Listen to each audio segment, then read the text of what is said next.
Hey everyone, I'm Carrie Pena. Thank you so much for listening to Carrie Pena Reports on iTunes and on Stitcher. And thanks for watching. You can always see our shows on Facebook at Carrie Pena and also on our site, inspiredmedia360.com. Today, I have one of my favorite ladies in studio, Coach Darlene Santore. It's really That was Santore, good. but I love to give the Italian gist of it. She is an amazing performance coach, a transformational expert, and a speaker. And you're not just any old speaker. You speak to large crowds. And of late, Darlene has been out talking to people about turning pain into purpose. And we want to share some very specific tips with people today because your information is amazing. But first, a little bit about your backstory, Dar, and the kind of pain that you walk through. You had a stroke at the age of 25. Mm-hmm. Tell us about that. The irony of that is I'm an occupational therapist by background, and I was working in the hospital taking care of patients who had suffered traumatic brain injury and stroke. And there I was walking in the hospital, and it was all of a sudden the floor flipped upside down, and the floor was the ceiling, and the ceiling was the floor. And I couldn't see, and I couldn't walk, and I didn't know what was going on. And at 25, you're certainly not thinking that you're having a stroke. I thought it was the flu. I thought maybe I had a sinus infection, something. And it kind of passed for a minute where I then was able to see again. And I got myself where I could, make a phone call at the hospital. And it subsided a little bit. And so I thought that that's what it was, that maybe this was just a sinus infection. But then the symptoms keep coming back and then going away. And so when it got really bad within a short time, where I could no longer stand up and walk and was getting very sick, that's when I went into the hospital. And the irony of that, too, is that they misdiagnosed it. And so when they misdiagnosed it, I was bleeding in the brain. And I didn't know I was bleeding until finally I had further follow-up, which is when they found the blood clot. And by that point, it was a little too late. I mean, the blood clot had formed, but I had bled in the brain and then had to live with a blood clot. And to this day, I say that it's gone. But it was one of those things that you never expect something like that to happen to you that will drastically change your life and how you have to live and think about things. How did that change your life? It really kind of rocked your world. Well, especially at that time, I was married and we had just bought the book, What to Expect When You're Expecting. And I thought that I'm Italian, so as soon as you get married, you're, expected to have children.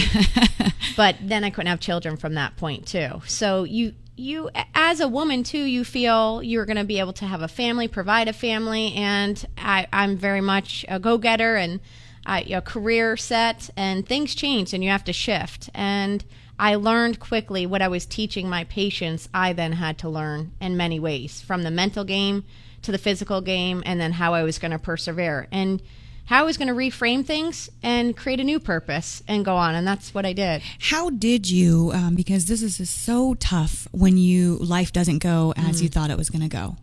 And you feel like you just get knocked down. And certainly being told at a young age, you're not going to be able to have children when you're expecting to have children. And that's sort of your plan. Mm-hmm.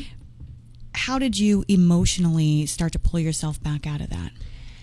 It didn't happen right away for me. It was where I go from, okay, how do I have to deal with this? And thought that I could hit it head on. And I threw myself into work. And I share this part of this because you don't want to numb pain in certain ways. And for me, it was through work. And it was later, actually a couple years later, when it hit me. And I had gone through a divorce and had gone through dealing with a stroke. I was running major companies, and I decided I was going to start my own practice. But when I actually stopped, that's when it hit me. Everything, from the mistakes I had made, from the trials I had gone through, and for the first time in my life, I had felt what depression had felt like. I couldn't get up. And it was in that time that I started to use, again, the principles that I was teaching people, where I started to talk positivity back into my life, talk purpose in, talk affirmations.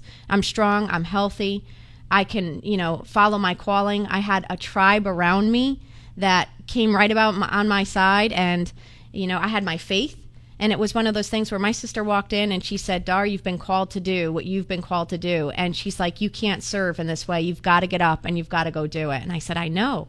I just can't get up. And It was the next day, though, you look for signs, and a sign had come, and it was a message on my phone, and I got back up and I kept going. What was the message on your phone? The message was exactly what my sister said. She said, God did not put you on this earth to isolate or go back to old ways. And I said, I understand that. And then the next day, I had gotten this message from a devotional that comes on my phone only Monday through Friday, and it was Saturday. And it was that exact same message. And I had just prayed at that time, I just, if you're going to help me do what you called me to do, then I need strength to do it. And I got back up and I started going and have never looked back. But it's positivity. It's affirmations. It's putting people around you. It's then focusing on what's ahead, your why, connecting to what is my purpose here, and reframing it, and not thinking about what went wrong, but about what can I do going forward. And that's what I tell everyone. And I want to break down your tips that you emailed to me, because they're excellent. Thank you. You're so real with the way that you try to advise and help people, because you truly want to try to help people transform their lives. I see that. So I love that so much about you. But one interesting thing, Dar, before the show started, I asked you how you got into this space, specifically talking about turning pain into purpose. And you said because there's so many people out there who've been approaching you who are in a tremendous amount of pain. And it varies what it is. It can be, you deal with athletes who go through physical pain, who maybe stop playing and have to reconfigure their lives. Give me some of the other examples, obviously without naming names, but some of the things that have drawn you to this specific practice right now. It is true. There's so many people hurting in our world right now, and this pain is real. And what's happening is people are going through it, but they don't know how to get through it. How did they get to the other side? I've had people, like you said, from athletes who had career-ending, what season-ending injuries, and working with them, helping them focus on their drive, on who they are, on their leadership, on their purpose of what they're called to do, not only in that sport and bigger, definitely has helped them advance so that they are able to come back stronger, better, and mentally have an edge up. And then there's been people where I have a celebrity stylist, which you would think, around all of that beauty and everything around it, and this person had gone through a very hard time, and she says that here I am around all of this beauty, but I feel so ugly and I feel so much pain inside, and I didn't know how I was going to get back up. And working with her, I've been able to help her with the affirmations about focusing on her purpose, about writing out her plan and then holding her accountable to it, and creating this vision of we're not getting stuck in the past. It's about what we're doing to go forward, and helping her build that confidence that she's just as beautiful. But the pain, whether you're enduring it mentally, physically, or spiritually, doesn't make you feel that way. So you're helping someone reframe how to feel it. And now she's married, just bought a house, and she's on top of her game career-wise. That has to make you feel so good when someone comes to you at their lowest. And you look at this person and try to really figure out how to sketch a plan to help them turn their life around. Oh, it's the most rewarding thing. It makes me feel just as if when I was helping someone that went through a traumatic brain injury or stroke where they wanted to give up on life and reclaim their life. It's the same way when you're in the middle of pain, all of the walls are down and authenticity and realness is there. And when you get someone at that real moment and then get on the other side, it's extremely rewarding, and they could feel it. Authenticity and vulnerability breeds a positivity and a new life, a new focus. I want to talk a little bit about this list now. The first thing on your list is believe in you and your why. Talk to yourself rather than listen to yourself. Say, I am stronger than this. I am brave. I am loved, and I am loved. I share that a lot. And an author, John Gordon, had written about talking to yourself, not listening to yourself. And I've been able to apply that and help a lot of people, because first it's believing in you. Believing that you have a gift in this world, you have a purpose in this world. And often we feel that, well, what is my purpose? I'm not here to run the country or take over the world. And I say it doesn't have to be that. It just needs to be, how can you show up in your family? How could you show up in your community? How could you show up at your job with the giftings you have?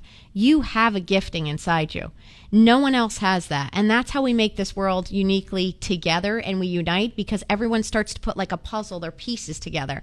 And when you start to help someone see what that gifting is, it's as if you give them new air. You just took them off cardiac, support, because you're giving them life again and making them see. So you teach them what's the greatness within them, what's their calling, what's their strengths.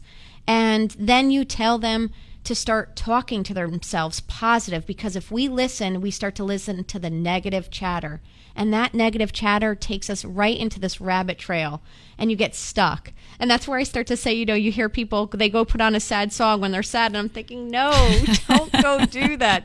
You need to reframe the brain, and you need to trip it and set a new pattern, because you could sit in that pain or you can go forward from it. But it starts by your mindset. So that's why I always start with, I'll find where their greatness is. I'll hone in on that. I'll help them see it so they believe it. But then I teach them mantras and affirmations, which I could even say at first, years ago when I would use this, I'd say, oh boy, But then after doing it over and over, you're telling the subconscious who you are, and you start to believe it. I mean, do you think LeBron thinks that he's not great? Right. He believes he's great, and therefore he is great. And then he's had the success to follow it. Well, and you come at this from a scientific point. I mean, you're not just talking about affirmations and self-help, right, which is wonderful. Right. And, you've studied that and you've applied it, but you come from the neurosciences. Absolutely. You are absolutely reframing and retraining the subconscious. And your brain believes what you tell it. So if you're telling it, I'm no good, my day's going awful, I'm sick, I can't do this, the brain starts to believe it. So if it's going to believe what you tell it, wouldn't you tell it positive things and things that are going to help bring joy and courage and success to your life? So speak it to you. Don't listen to yourself, speak to yourself, speak positivity and speak affirmations of greatness. And when you find your purpose, it kind of just clicks. I started this media company, and I love sharing simple stories of people who are doing inspirational things. I love it. It's my passion. And, sometimes some other folks, great people in my field, but who are used to diehard journalism, and I get that. I love that too. They're like, oh, you're telling those soft stories? No, I'm telling stories and sharing stories that I think are stories of the American spirit. And I absolutely live for that, and Shannon, my producer, has been with me the last year as we've built this up, and it's been incredible, and people have responded. It is my purpose, so I feel what you're saying, Dar. And you light up. I light up. And that's what happens. And I love how you said you don't have to be running a country. I bring in people for the show. It can be someone who's just a startup entrepreneur, or someone who's fought breast cancer, someone like yourself who's come back and who now is sharing that gift with others. I mean, those things matter. The second thing on your list is be the victor, not the victim. Yes. I love that, because the victim mentality will absolutely take you down. Oh, it absolutely will. Be the victor. It's the same going and telling yourself positivity, but if you stay in the victim role and you stay there and you keep feeding that monster, that's exactly where life will stay. Yet you could turn around and say, I'm going to use this to fuel me. It's going to become this pain, this challenge, this injury, this life crisis, whatever it may be. You feel it. I'm not saying don't feel it, but once you've felt it, you move on from it and you become the victor, not the victim. Use it as a rock to step on, to build up from, to step up so you can go forward. But to stay in the victim role is never going to serve you. So you want to build a tribe of people, positivity, listen to Carrie, inspired, be inspired. Zig Ziglar says inspiration's like bathing. If you don't do it every day, it won't work. Well, that's why I love this, because inspiration and positivity is going to move you forward. But sitting in the victim role and negativity will only bring you back. I wish I could be like you and remember all these great quotes. You always have all these great quotes. I need to write them down. Yeah. So the third thing on your list is leave the pain in the past and focus on the future and what's ahead. We hear a lot of talk about that, but gosh, people do get so stuck in their past and they just have a hard time letting that go. A mistake Right. or a painful memory. Right. It can really weigh on you and prevent you from being your best self. It does. And the pain is in the past. So let it be in the past. The past is behind you. If you're driving a car and you look back, you can't go forward. So think about it that way. You've got to look forward to the future, to where you're going, to where you want to drive your life to. And so set your eyes on the future so that you could take your life to the next level. But looking back won't serve you. The only reason you even look at that is to learn from it, to grow from it, and maybe not to make the same mistake, or just to use that, like I said, for fuel so you could go forward. What does it feel like today, knowing that you picked yourself up off the floor with some help from your sister, some encouraging words, and perhaps some divine intervention there? You picked yourself up off the floor, and now you've built up really this incredible empire. I mean, you're speaking to huge crowds. You've written a book, and this is only the beginning. I know you're a go-getter. What does it feel like? I feel blessed. I feel extremely grateful. I feel grateful because every day I get to do what I love to do, which is helping people awaken their greatness within them. And I get to live out my purpose every day because I don't know if I have tomorrow. We all don't know if we have tomorrow, but I could do something today to live it out. And it seems so... I don't know what the right word would be, but when you could live in your purpose, it's the most fulfilling feeling. So I say I feel fulfilled and grateful and blessed to be able to do what I do.